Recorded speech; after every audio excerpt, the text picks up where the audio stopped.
May the grace, favor, and love of our Heavenly Father be with you all in the name of the Lord Jesus Christ. கர்த்தராக இயேசு கிறிஸ்துவின் நாமத்தில் நம்முடைய பரலோக பிதாவாகிய தேவனுடைய கிருபையும் தயவும் இரக்கம் உங்களோடு கூட என்றென்றைக்கும் இருப்பதாக. விழித்திருங்கள், வஞ்சிக்கப்படாதிருங்கள். Be vigilant, do not be deceived. 2 Thessalonians chapter 2 verse 3, it says, let no one deceive you by any means, for that day will not come unless the falling away comes first, and the man of sin is revealed, the son of perdition. 2 தெசலோனிக்கர் 2 அதிகாரம் 3 வசனம் சொல்லுகிறது, எவ்விதத்தினாலும் ஒருவனும் உங்களை மோசம் போக்காதபடிக்கு எச்சரிக்கையாருங்கள். ஏனெனில் விசுவாச துரோகம் முந்தி நேரிட்டு கேட்டின் மகனாகிய பாவ மனுஷன் வெளிப்பட்டாலொழிய அந்த நாள் வராது என்று வசனம் சொல்லுகிறது. Now the Bible is admonishing us to be always to be vigilant, always to be alert, and it's give us advice that we should not be deceived by anyone by any means. ஆக வேதம் சொல்லுகிறது, நமக்கு வலியுறுத்துகிறது, நமக்கு advice கொடுக்கிறது, ஆலோசனை தருகிறது. விழித்திருக்க வேண்டும், ஒருவரும் எந்த காரணத்தினால் நம்ம வஞ்சிக்கப்படாதபடிக்கு நம் தெளிவுள்ளவர்களாக இருக்க வேண்டும் என்று வேதம் சொல்லுகிறது. In John chapter 5 verse 43, Jesus said, He said that I have come in my Father's name and you do not receive me. If another comes in his own name, him you will receive. யோவான் 5:43 வசனத்தில் இயேசு சொல்லுகிறார், நான் என் பிதாவின் நாமத்தினாலே வந்திருந்தும் நீங்கள் என்னை ஏற்றுக்கொள்ளவில்லை. வேறொருவன் தன் சுய நாமத்தினாலே வந்தால் அவனை ஏற்றுக்கொள்வீர்கள். The Lord Jesus was prophesying here about the false Christ, one who falsely lays claims to the name of the Messiah, which is Christ. கர்த்தராகிய இயேசு கிறிஸ்து இந்த வேத பகுதியில தீர்க்க தரிசனமாய் உரைத்திருக்கிறார். கள்ள கிறிஸ்துவை குறித்து அவர் தீர்க்க தரிசனம் உரைத்திருக்கிறார். அப்படி என்றால் அவர் எப்படிப்பட்டவர்கள் என்றார், தங்கள் தான் மேசியா கிறிஸ்து என்று தவறாக கள்ளத்தனமாக உரிமை கொள்ளுவர்களாக இருக்கிறார்கள். The Lord did teach that there will be a false Christ and false prophets. கர்த்தராகிய இயேசு கிறிஸ்து கள்ள கிறிஸ்துகளும் கள்ள தீர்க்க தரிசிகளும் இருக்கிறார்கள் என்று கர்த்தர் நமக்கு போதித்திருக்கிறார்.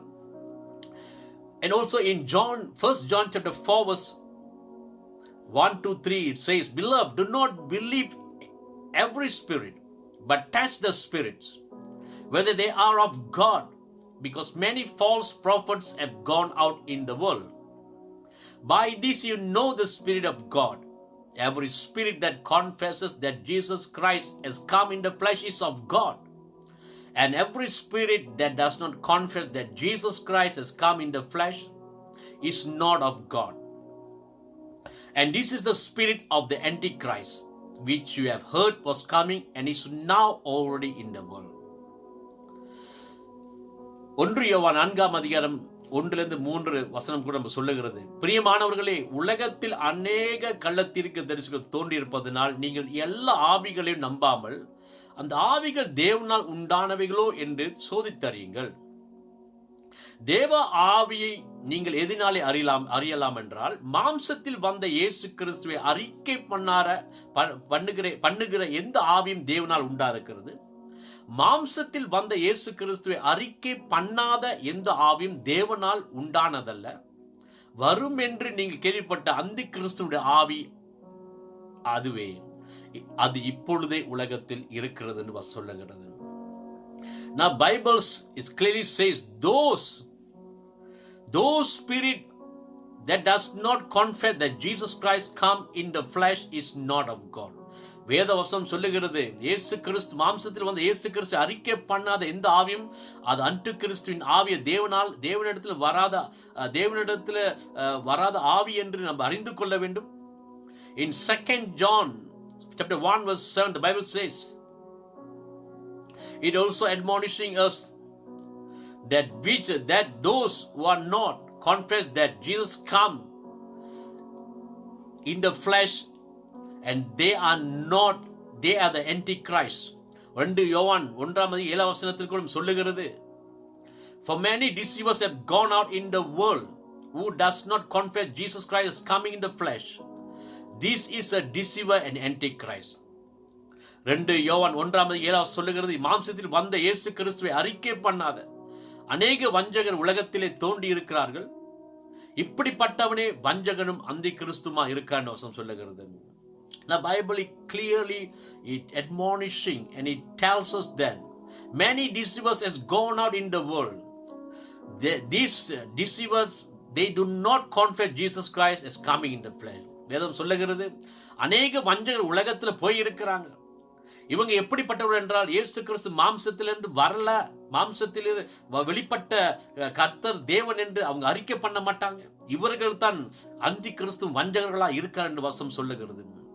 And in 1 John chapter 2 verse 18, the Bible says, little children, it is the last hour, and as you have heard that the antichrist is coming, even now many antichrists have come, by which we know that it is the last hour. Now, my beloved, how do we know that this is the last hour?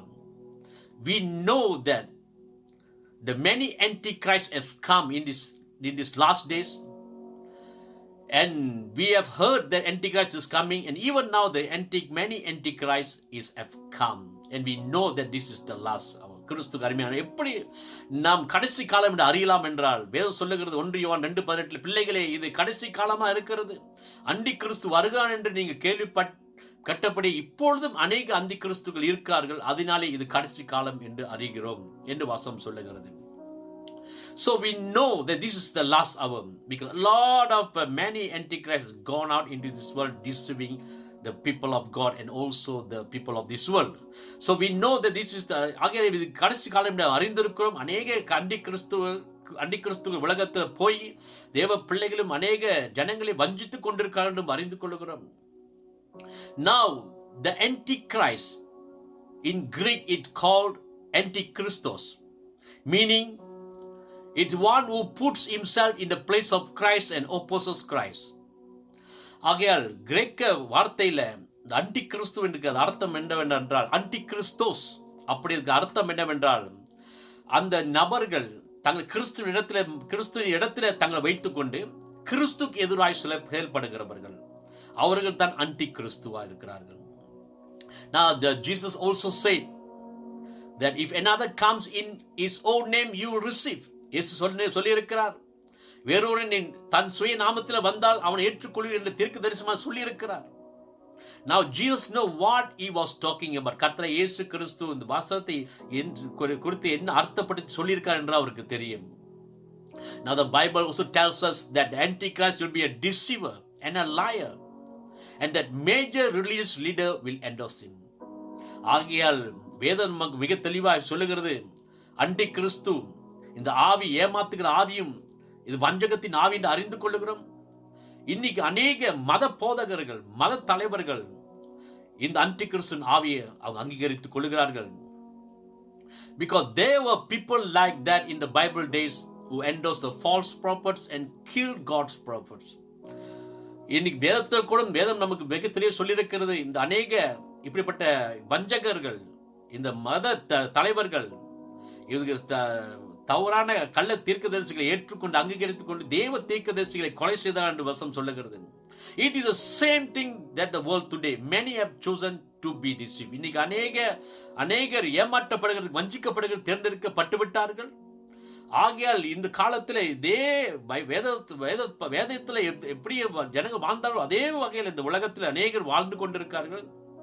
Now finally, the Satan's modus operandi is based on deception and misrepresentation. ஆகையால் சாத்தானுடைய அவனுடைய செயல்பாடு திட்டம் அது அவர் எப்படி செயல்படுகிறான் என்றால், இந்த அடிப்படையில் செயல்படுகிறான் என்ற வஞ்சகத்திலும் ஏமாத்துதலிலும் மற்றும் தவறான பிரதித்துவத்தின் மூலமாக அவன் ஜனங்களை ஏமாற்றிக் கொண்டிருக்கான் நம்ம அறிந்து கொள்கிறோம். Therefore, my beloved in Christ, my church of Christ, remain vigilant and alert in the Spirit. Always be led by the Holy Spirit, Always go for the truth of God's word. ஆகிய கிறிஸ்துக்கு அருமை அன்பானவர்களே, கிறிஸ்துவின் சபையே, ஆகியால் நம்ம மிக தெளிவாய் விழித்திருக்க வேண்டும்.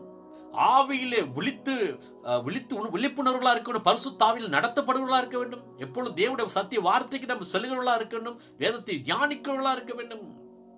In Ephesians chapter 5 verse 6, the Bible say, don't be fooled by those who speak their empty words and deceptive teachings telling you otherwise. This is what brings God's anger upon the rebellious. எபேசியர் 5ஆம் அதிகாரம் சொல்லுகிறது, இப்படிப்பட்டவர்கள் நிமித்தமாக கீழ்ப்படியாமின் பிள்ளைகள் மேல் தேவ கோவாக்கினை வருவதால் ஒருவனும் உங்களை வின் வார்த்தைகளினாலே மோசம் போக்காதபடிக்கு எச்சரிக்கையார்கள் சொல்லுகிறது. My beloved in Christ, we are in the last days of our last days of the present age. கிறிஸ்துவுக்கு அன்பானவர்களே, நமது கடைசி காலத்தில் இருக்கிறோம் என்று நம்ம மிக தெளிவாக இருக்க வேண்டும். The Lord Jesus is coming very soon. கர்த்தர் இயேசு கிறிஸ்து மிக சீக்கிரமாய் வருகிறார்.